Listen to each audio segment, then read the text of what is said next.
I wanted to do one more video because I had put together kind of a slideshow of straw bale garden that I had done in the past. I've done a couple times, and I've had a lot of success with it. And somebody had asked the question. Well, they had asked some questions about how I did this and wanted some more details. So I wanted to. Joel Karsten, he did a book called Straw Bale Gardens. I bought this probably a decade ago or more. Gosh, am I that old? And I worked exclusively from this book. And like I said, I had wonderful success several seasons with this method. And this book, it goes through all of the tools and materials you can do this with.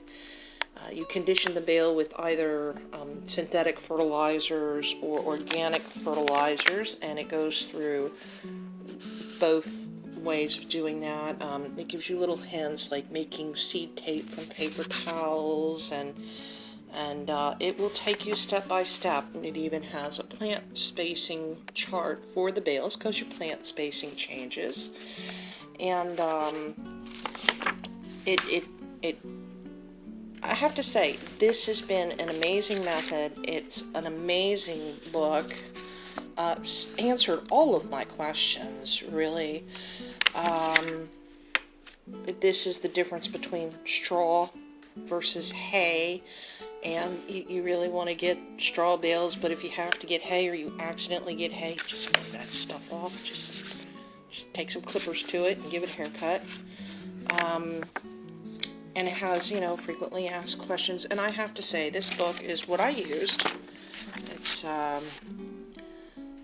Joel Karsten, and it's a straw bale garden. It's a breakthrough method for growing vegetables anywhere, earlier, with no weeding. And it's great. It's great. I was able to grow from January in my region all the way out until November. With mild protections. I got bumper crops on a regular basis. I had more than I could give away. And the reason why I went with straw bale gardening, and this is kind of important for those of you who may not be as able-bodied as others, I had major surgery in my abdomen, and it made it difficult to bend and stoop. And so what I did was I took a cooler. See my cooler here? And I used that as a bench. I sat on that. It had wheels. And I would put my garden tools inside. And I would sit on the cooler and kind of pull it along. Because you're planting, a foot and a half, 2 feet off the ground, there's no weeding, for one thing, which is lovely.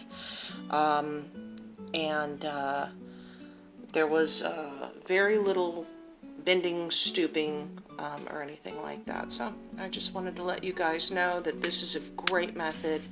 If you have trouble physically gardening, this is a wonderful solution.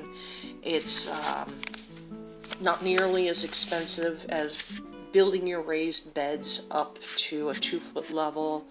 Now, I haven't done it a lot since, because at the time I was doing this, I could get bales at a farm for $1 a piece. And now they're at about $5 a piece. And I don't even want to know what they're going to be next year. Particularly with the flooding and things like that we've been having. It's really taken a hit on the markets as far as pricing goes and availability too. But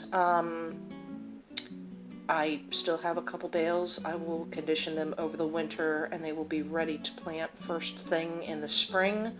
I will heat them up with some plastic, and you will see me get started early next year. We will start conditioning those bales probably in January, and I will start the planting out there under cover in February. So stay tuned for that as well. Just wanted to share this book in case you were interested and you want to get a head start as well. Thanks, guys.